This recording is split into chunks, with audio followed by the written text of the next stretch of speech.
अब देखो हमारे पास टू लाइन्स हैं, ये लाइन 1 है और ये लाइन 2 है। ये लाइन 1 और लाइन 2 के बीच में ये एंगल थीटा है। यहाँ पे ये ध्यान रखना, ये जो थीटा एंगल है ये अक्यूट है। अक्यूट एंगल समझते हो? तो यहाँ पे ये जो हम बात कर रहे हैं लाइन 1 और लाइन 2 पे, इन दोनों लाइंस के बीच में एंगल है थीटा।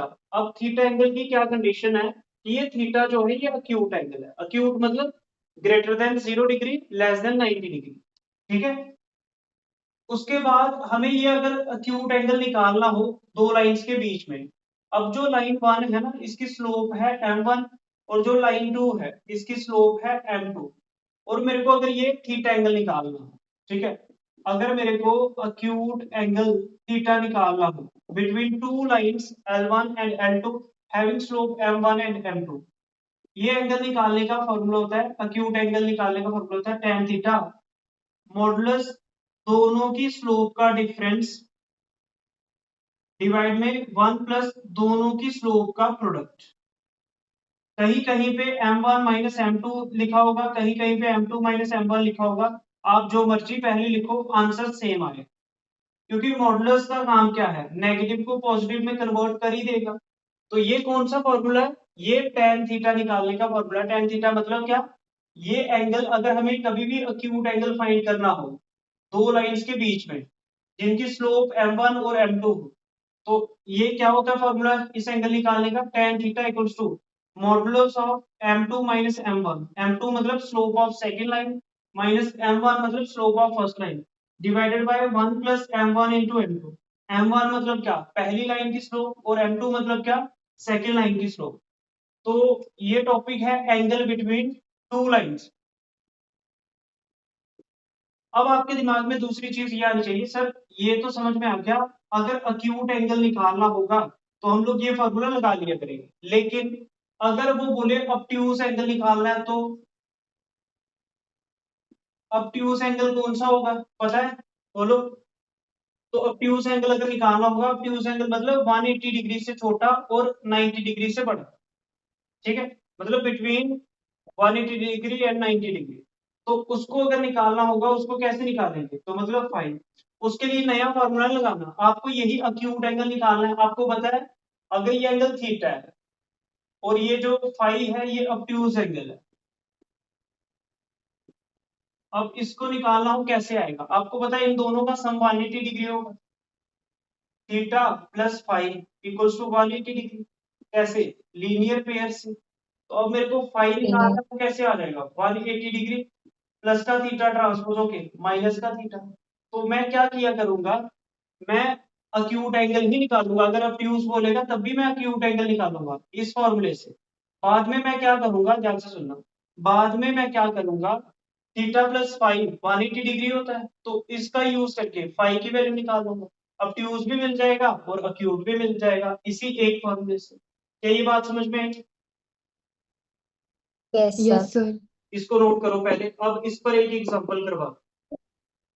तो ध्यान से देखना, हमने क्या पढ़ा कि अक्यूट एंगल निकालने का क्या फॉर्मूला होता है दो लाइंस के बीच में, tan theta equals to modulus of m2 minus m1 divided by 1 plus m1 multiply m2। m1 और m2 दो लाइंस की स्लोप होगी और थीटा अक्यूट एंगल होगा, और थीटा अक्यूट एंगल होगा। ठीक है, ये फॉर्मूला आपको याद करना है। अब इस पे क्वेश्चन करने से पहले एक चीज याद रखना, जब भी हम लोग क्वेश्चन को सॉल्व करेंगे, मॉडुलस जब भी हटाएंगे ना, मॉडुलस हटाने से दूसरी तरफ दो वैल्यू आएंगे, दो केसेस होंगे, एक प्लस में और एक माइनस में। मतलब कैसे, जैसे अगर मॉड ऑफ एक्स आपको ए दिया है, if mod of x equals to a, which implies अगर आपको मॉडुलस हटाना है, ये मॉडुलस हटाना है, तो एक्स की वैल्यू प्लस माइनस ए लिखनी पड़ेगी। मतलब जब भी हम न्यूमेरिकल सॉल्व करेंगे, सॉल्यूशन करते करते, जैसे m2 m1 हमने स्लोप यहाँ पे रख दी, ठीक है, सॉल्व किया, लास्ट में जब मॉडुलस हटाना होगा ना, तो दो वैल्यू आएगी, एक प्लस में एक माइनस में। ऐसा क्यों, देखो अगर मैं यहाँ पे -2 का मॉडुलस निकालूं तब भी +2 आएगा, और +2 का मॉडुलस निकालूं तब भी +2 आएगा। तो इसलिए ये जो x होगा, x मतलब जैसे मेरे को यहाँ पे मॉड ऑफ x2 दिया है, सोचो सोचो अगर मॉड सोचो अगर मेरे को मॉडुलस ऑफ x2 दिया है तो x की क्या क्या वैल्यू आप हो सकती है। माइनस का 2 रखेंगे तो मॉडुलस क्या करेगा, नेगेटिव नंबर को पॉजिटिव में कन्वर्ट कर देगा। अगर प्लस 2 रखेंगे तब भी 2 दे देगा। इसलिए जब भी मैं मॉडुलस हटाऊंगा ना डायरेक्ट, तो x की वैल्यू की बात करेगा तो मैं x की वैल्यू 2 रखूंगा, एक प्लस और एक माइनस। तो आपको इसमें सिर्फ इतनी सी बात याद रखनी है, जब मैं क्वेश्चन करते समय ये मॉडुलस हटाऊंगा ना तो दो वैल्यू लूंगा या दो केसेस आएंगे, एक प्लस का एक माइनस का। ये आपको पता चलेगा जब हम सॉल्यूशन करते हैं। यहां तक नोट करो, फिर आगे पढ़ते हैं। एग्जांपल नंबर 2 को समझना। एग्जांपल नंबर 2 में क्या कह रहा है, if angle between two lines is pi upon 4। अब पाई अपॉन 4 कितना होता है, 45 डिग्री। तो 45 डिग्री कैसा एंगल है, अक्यूट एंगल है। तो इसका मतलब दो लाइंस के बीच में हमें अक्यूट एंगल गिवन है। जैसे मान लो ये लाइन 1 है और ये लाइन 2 है, इन दोनों के बीच में हमें थीटा जो गिवन है वो कितना गिवन है, पाई अपॉन 4। मतलब अक्यूट एंगल गिवन है दो लाइंस के बीच में।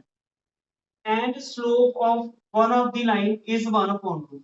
और दोनों में से किसी एक लाइन की स्लोप 1/2 है। जैसे मान लो फर्स्ट लाइन की स्लोप है 1/2। हमें क्या फाइंड करना है, find the slope of other line. ये जो दूसरी लाइन है, दूसरी लाइन की स्लोप कितनी होगी ये फाइंड करना है। तो सेकंड लाइन की स्लोप को मैं x मान लेता हूँ, ठीक है। तो यहाँ पे मैं सॉल्यूशन शुरू करता हूँ। Here acute angle theta equals to pi upon 4। Theta pi upon 4 दिया है। m1 फर्स्ट लाइन की स्लोप कितनी है, 1/2। और m2 मतलब सेकंड लाइन की स्लोप को मैंने x मान लिया। सीधा ये लिखो, और acute angle theta tan theta equals to modulus of m2 minus m1 divided by 1 plus m1 into m2। ये फॉर्मूला पढ़ा आपने। तो मैंने क्या किया, अगर अक्यूट एंगल थीटा हो तो उसके लिए tan थीटा का क्या फॉर्मूला था, modulus of m2 minus m1 divided by 1 plus m1 into m2। अब हम क्या करेंगे, यहाँ पे वैल्यूज को सब्स्टिट्यूट कर देंगे। पहले यहाँ तक नोट कर लो। अब चेक करो मेरे पास tan theta equals to modulus of m2 minus m1 divided by 1 plus m1 into m2। तो सारी की सारी वैल्यूज यहाँ पे सब्स्टिट्यूट कर दो। तो पहले tan थीटा, तो tan थीटा, थीटा कितना pi upon 4।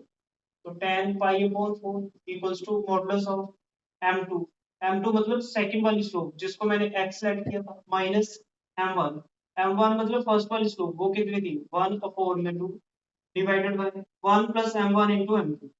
1 plus m1, m1 मतलब फर्स्ट वाली स्लोप वो कितनी थी 1/2 मल्टीप्लाई कितना m2, m2 मतलब सेकंड स्लोप जिसको मैंने x लेट किया। अब tan पाई अपॉन 4 मतलब tan 45 डिग्री पे तो 1 होता है ना।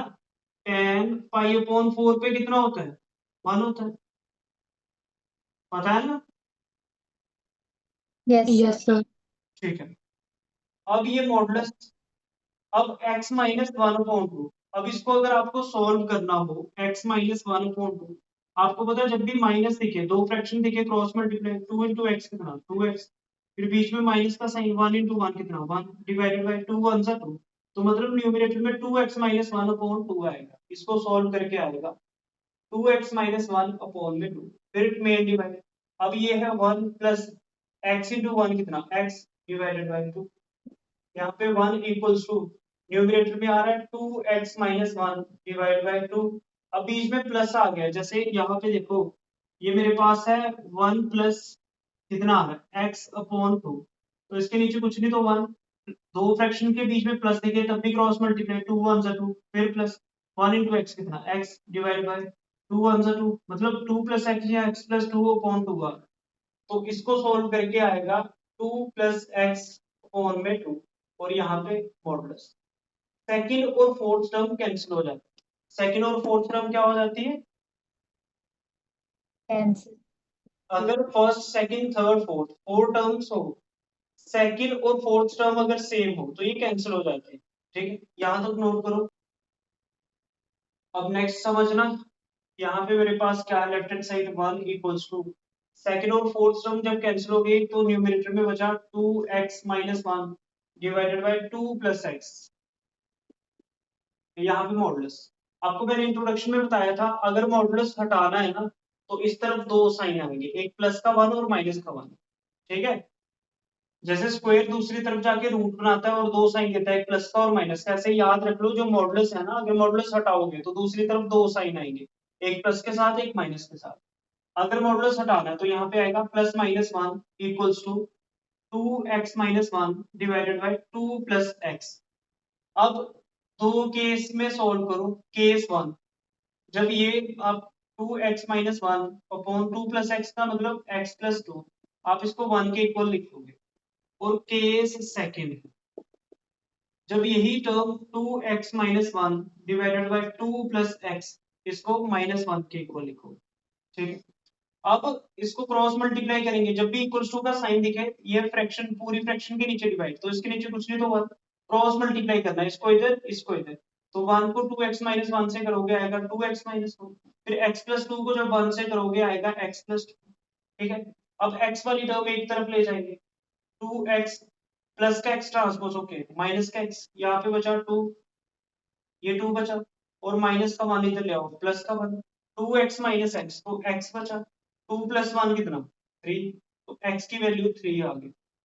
अब यहां से इसके नीचे भी कुछ नहीं तो 1, क्रॉस मल्टीप्लाई, इसको यहाँ पे मल्टीप्लाई करोगे आएगा 2x माइनस 1, और 2 प्लस एक्स को माइनस 1 से मल्टीप्लाई करना मतलब माइनस 1 इंटू 2 प्लस एक्स, तो 2x माइनस 1, माइनस 1 इंटू 2 तो माइनस 2 आ जाएगा, माइनस प्लस कितना माइनस, तो माइनस प्लस माइनस और 1 इंटू एक्स कितना x। अब यहाँ पे क्या होगा, ये 2x है, ठीक है, माइनस का x ट्रांसपोज ओके प्लस का x, और ये माइनस 2 और माइनस का 1 जब इक्वल्स टू के इस तरफ ट्रांसपोज होगा तो प्लस का 1, तो 2x प्लस x कितना हो जाएगा 3x, माइनस प्लस कितना माइनस, बड़ी टर्म के साथ माइनस है तो साइन माइनस प्लस, तो 3x इक्वल्स टू कितना आ रहा है माइनस 1, तो Yes, sir. 3x हमारे पास किसके इक्वल आया माइनस 1 के। अब अगर 3x माइनस 1 के इक्वल है तो x कितना आ जाएगा माइनस 1। यहाँ तक नोट करो, x की दो वैल्यूज है, x की दो वैल्यूज आई है, एक x की वैल्यू 3 आ रही है और एक x की वैल्यू माइनस 1/3 आ रही है। यहाँ तक नोट कर लो, एंड में लिख देंगे देयरफॉर m2 इक्वल्स टू, हमने x लेट किया था और x की हमारे पास यहाँ पे दो वैल्यू आई, एक x की वैल्यू कितनी आई, एक x की वैल्यू 3 आई और दूसरी x की वैल्यू कितनी है -1/3। 1/3. तो m2 की x, m2 में x की वैल्यू एक तो आई 3 और दूसरी वैल्यू आई कितनी -1/3। तो यहाँ पर दो वैल्यूज होंगी m2 की, मतलब जो सेकेंड लाइन की स्लोप है वो 3 भी हो सकती है और -1/3 भी हो सकती है। ठीक है, तो ये आंसर होगा इसका। क्वेश्चन नंबर 10 में क्या है, बहुत ही ज्यादा इंपॉर्टेंट क्वेश्चन है, ध्यान से सुने। क्वेश्चन नंबर 10 में क्या है, the slope of A line is double of the slope of another line. अब मतलब दो लाइन है हमारे पास, दोनों में से एक लाइन की स्लोप दूसरे की डबल है। ठीक है, अब ध्यान से देखो, जब भी टू लाइन्स का क्वेश्चन आए, है ना, जैसे लाइन 1 ये लाइन 2, मान लेते हैं जो लाइन 1 है उसकी स्लोप है x, तो लाइन 2 की स्लोप कितनी होगी, लाइन 2 की स्लोप है पहली लाइन के डबल। लाइन 2 की स्लोप कितनी है, जो पहली लाइन की स्लोप है उसके डबल। पहली लाइन की स्लोप अगर x है तो सेकंड लाइन की स्लोप कितनी होगी 2x है, तभी डबल होगी। ठीक है, इस लाइन को पढ़ो, the slope of A line is double of the slope of another line. तो मैं सॉल्यूशन में लिख देता हूं, late m1 equals to x, फिर उसके बाद अकॉर्डिंग टू क्वेश्चन m2 मतलब स्लोप ऑफ सेकंड लाइन क्या आएगी 2x। रीजन क्या देंगे, क्योंकि जो सेकंड लाइन की स्लोप है वो डबल होगी किसके, फर्स्ट लाइन की स्लोप की। ठीक है, तो m2 कितना हो जाएगा 2 इंटू m1 की स्लोप मैंने x मान ली। ठीक, तो फर्स्ट लाइन की स्लोप को x मान लिया, सेकंड लाइन की स्लोप डबल थी तो 2x मान लिया। ठीक है, अब if the tangent of the angle between them is 1/3, जब भी टेंजेंट ऑफ एंगल की बात करते हैं, है ना, इन दोनों लाइंस के बीच में जो एंगल है टेंजेंट, ठीक है, मतलब वही tan थीटा। तो वो अक्यूट एंगल होगा। हमने पता है, हमने पढ़ा दो लाइंस के बीच में जो एंगल होता है वो अक्यूट एंगल है। अच्छा, अब इसमें गिवन क्या है, आल्सो जो टेंजेंट ऑफ एंगल है, मतलब tan थीटा जो है वो 1/3 गिवन है। इस लाइन को पढ़ो, if tangent of the angle between them is 1/3, ठीक है, मतलब tan थीटा 1/3 है। ये सारी बातें गिवन है, ये गिवन है, ठीक है, ये भी लिख दिया। Find the slopes of the lines, इन दोनों लाइंस की स्लोप निकालनी है, मतलब m1 की स्लोप जो x है ये भी निकालनी है, और m2 की स्लोप जो 2x है ये भी मेरे को फाइंड करनी है, ठीक है। ये दो काम मेरे को करके दे दे। क्या क्या काम करना है, ध्यान से सुनो। एक तो मेरे को फर्स्ट लाइन की स्लोप x गिवन है, सेकंड लाइन की स्लोप फर्स्ट लाइन की डबल थी, तो फर्स्ट लाइन की स्लोप अगर x है तो सेकंड लाइन की डबल हो जाएगी, मतलब 2x। और दोनों लाइंस के बीच में जो एंगल है उसका tan थीटा गिवन है 1/3।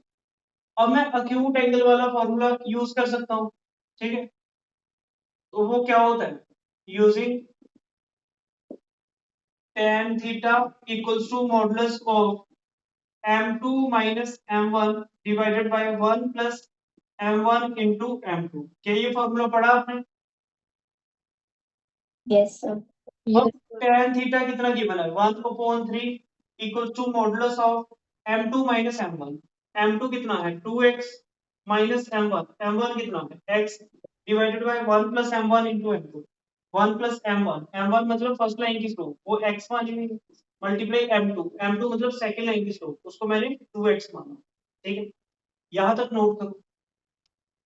अब ध्यान से देखना, मेरे पास क्या आ गया, 1/3 equals to 2x minus x upon में 1 प्लस एक्स इंटू 2x। इसको आगे सॉल्व करेंगे यहाँ पे, तो मैं इस तरह से भी लिख सकता हूँ, मॉडुलस वाला क्वेश्चन पहले लिख रहा हूँ, 2x माइनस एक्स, 2x में से एक x माइनस हो गया तो एक x बचा, अपॉन में 1 plus x into x, x square हो जाएगा और साथ में 2 भी है, फिर डिवाइड में आ जाएगा 1 plus 2x square equals to 1/3। अब मैंने आपको बताया था, जब भी मॉडुलस दिखे और मॉडुलस को अपने हटाना हो तो दूसरी तरफ दो साइन आएंगे, एक प्लस के साथ एक माइनस के साथ। तो नेक्स्ट स्टेप में x upon 1 plus 2x square equals two plus minus 1/3। अब दो केस में क्वेश्चन सॉल्व होगा, पहले यही चीज प्लस 1/3 के साथ, फिर यही पोर्शन माइनस 1/3 के साथ, ठीक है। तो पहले मैं केस फर्स्ट सॉल्व करता हूँ, दोनों केस लिख लेते हैं। केस फर्स्ट क्या होगा, x upon 1 plus 2x square equals to 1/3। और केस सेकंड में क्या होगा, केस सेकंड में मेरे पास क्या होगा, यही पोर्शन लिखना है मेरे को, x upon 1 plus 2x square equals to minus 1/3, ठीक है। अब इसको 3 से मल्टीप्लाई करोगे आएगा 3x equals to 1 plus 2x square को 1 से करो, तो जब ये 1 से इक्वल्स टू का साइन दिखे और दो फ्रैक्शंस दिखे, क्रॉस मल्टीप्लाई, इसको इससे 3 into x 3x equals to 1 को जब इससे करोगे आएगा 1 प्लस 2x स्क्वायर, ठीक है। अब मैं यहाँ पे अगर 0 रखूं तो यहाँ पे 2x स्क्वायर प्लस का 3x ट्रांसपोज होके माइनस का 3x और प्लस का 1 ऑलरेडी यहाँ पे है, तो मेरे पास क्या आ जाएगा 2x square minus 3x plus 1 equals to 0। एक तो मेरे को ये क्वाड्रेटिक इक्वेशन मिली, ध्यान से देखना, 2x square minus 3x plus 1 और 0 लेफ्ट साइड था, मैंने राइट साइड लिख दिया। सेम काम यहाँ पे करो, 3 को जब x से मल्टीप्लाई करोगे आएगा 3x, फिर माइनस 1 से मल्टीप्लाई करना है इसको 1 प्लस 2x स्क्वायर को, तो फिर चेक करना के सेकंड मेरे पास क्या है, x upon 1 plus 2x square equals to minus 1/3। Equals to का साइन दिख रहा है, दो फ्रैक्शंस है, क्रॉस मल्टीप्लाई होगा, 3 को x से करेंगे 3x आएगा, फिर माइनस 1 को मल्टीप्लाई करना है 1 प्लस 2x स्क्वायर से, तो 3x minus 1 into 1 minus 1, minus plus minus 1 को जब 2x स्क्वायर से करेंगे आएगा 2x स्क्वायर। अब ये माइनस का 2x स्क्वायर है, इक्वल्स टू के दूसरी तरफ ट्रांसपोज होके प्लस का 2x स्क्वायर होगा, प्लस का 3x ऑलरेडी वहां पे होगा, प्लस का 3x पॉजिटिव 3x ऑलरेडी वहां पे इक्वल्स टू के दूसरी तरफ, वो वैसे ही रहेगा, माइनस का 1 ट्रांसपोज करो, प्लस का 1 इक्वल्स टू 0। तो ये भी मेरे पास एक क्वाड्रेटिक इक्वेशन आ रही है। कैसे पता चल रहा है क्वाड्रेटिक इक्वेशन है, क्योंकि x की हाईएस्ट पावर 2 है ना, वेरिएबल की हाईएस्ट पावर 2 होगी, क्वाड्रेटिक होगी, और इसके साथ जो नंबर है वो 0 नहीं होना चाहिए, x की हाईएस्ट पावर 2 और साथ में नंबर 0 नहीं होना चाहिए, तो ये क्वाड्रेटिक इक्वेशन की पहचान है। अब हम लोग बारी बारी से इन दोनों क्वाड्रेटिक इक्वेशंस को सॉल्व करें, यहाँ तक नोट कर। अब देखो यहाँ Yes, पे sir. ये एक क्वाड्रेटिक इक्वेशन है विच इज क्वाड्रेटिक इक्वेशन। अब इसमें हमें अगर x की वैल्यू निकालनी है तो मतलब इसका रूट्स निकालना है। तो अगर हम इसमें यूज कर लें quadratic formula by using quadratic formula. अब क्वाड्रेटिक फॉर्मूला क्या होता है, x equals to minus B plus minus under root B square minus 4ac upon में 2 टाइम्स a। याद है ये क्लास 9th 10th में Yes, sir. Yes. है ना। ये माइनस ऑफ बी, बी क्या होता है जो x का कोएफिशिएंट है वो कितना है माइनस बी, ये माइनस फॉर्मूले का, और x का कोएफिशिएंट b होता है और ये माइनस 3 है। फिर plus minus under root B square minus 4ac B का स्क्वायर, बी क्या होगा जो x का कोएफिशिएंट है वो कितना है -3, तो -3 का स्क्वायर माइनस 4 इंटू ए मतलब फर्स्ट टर्म जो एक्स स्क्वायर का क्वेश्चन है वो 2 है, इंटू सी, सी मतलब लास्ट टर्म जो कांस्टेंट है वो 1 अपॉन में 2 टाइम्स ए मतलब फर्स्ट टर्म जो एक्स स्क्वायर का क्वेश्चन है वो 2। ठीक है, क्वाड्रेटिक इक्वेशन ऐसे होती है a x square plus b x plus c equals to 0 where a not equals to 0। ठीक है, एक्स स्क्वायर का क्वेश्चन ए, एक्स का क्वेश्चन बी और कांस्टेंट टर्म सी। अब इसको आगे सॉल्व करेंगे, x इक्वल्स टू माइनस और माइनस प्लस का 3 हो जाएगा प्लस माइनस अंडर रूट -3 का स्क्वायर। देखो -3 का स्क्वायर मतलब -3 को 2 बार मल्टीप्लाई करो, माइनस और माइनस प्लस 3 3 सा 9, तो -3 का स्क्वायर 9 हो जाएगा। ये माइनस है और 4 मल्टीप्लाई 2 8, 8 वन सा 8 माइनस का 8 आएगा। ठीक है, डिवाइड में 2 टू सा 4। अब इसमें भी देखो क्या हो रहा है, x equals to 3 plus minus 9 minus 8 कितना होता है 1, 1 का रूट और डिवाइड में 4, x equals to 3 plus minus 1 का रूट 1 होता है डिवाइड में 4। अब इसमें भी दो केसेस बनेंगे, एक बार 3 प्लस 1 अपॉन 4 और एक बार 3 माइनस 1 अपॉन 4। यहां तक नोट करो पहले। अब इसके बाद देखना x की वैल्यूज क्या आ रही है, x equals to 3 plus 1 upon 4 and x equals to दूसरी वैल्यू होगी 3 माइनस 1 अपॉन 4, एक बार प्लस के साथ एक बार माइनस के साथ। x कितना 3 प्लस 1 कितना 4 अपॉन 4 और यहाँ पे x कितना 3 माइनस 1 कितना 2 अपॉन 4, 2 1 जा 2, 2 जा 4। तो x की हमारे पास यहाँ पे दो वैल्यू है, 4 1 जा 4, x की एक वैल्यू 1 आ रही है, एक 1 अपॉन 2। तो देयरफॉर x एक तो x की वैल्यू 1 आई और x की दूसरी वैल्यू कितनी आई 1 अपॉन 2। ये मेरे पास दो वैल्यूज आई हैं x की।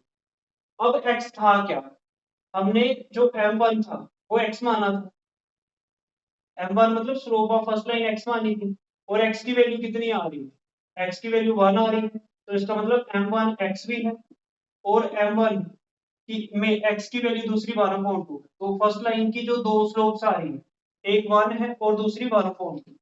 अब जो m2 था मतलब सेकंड वाली स्लोप थी, मतलब सेकंड लाइन की जो स्लोप थी वो क्या थी 2x। तो 2 इंटू एक्स जब करोगे, ठीक है, x कितना है 1, 2 1 2, एक स्लोप m2 कितनी आ जाएगी 2 आ जाएगी और दूसरी स्लोप m2 इक्वल टू फिर से 2x लिखोगे, 2 इंटू एक्स, एक्स की दूसरी वैल्यू कितनी है 1 अपॉन 2, 2 से 2 कैंसिल, तो m2 की सेकंड वैल्यू 1 आ जाएगी। ठीक है, तो ये सारी वैल्यूज बॉक्स में रखना कि आपको याद रहे। तो m1 मतलब पहले वाली लाइंस की स्लोप 1 और 1/2 पॉसिबल है और m2 मतलब सेकंड वाली स्लोप 2 और 1 पॉसिबल है। अब सेम काम केस 2 के साथ करेंगे, पहले यहां तक नोट करता हूं। अब चेक करते हैं स्प्लिटिंग द मिडिल टर्म से सम करके कितना चाहिए होता है, जो मिडिल टर्म हो वो 3x है और प्रोडक्ट करके कितना चाहिए जितना first term into last term को मल्टीप्लाई करके 2x स्क्वायर इनटू 1 मतलब 2x स्क्वायर। जब हमें क्या करना है मिडिल टर्म को स्प्लिट करना है तो फर्स्ट टर्म सेम रखेंगे 2x पे और लास्ट टर्म भी सेम रखेंगे।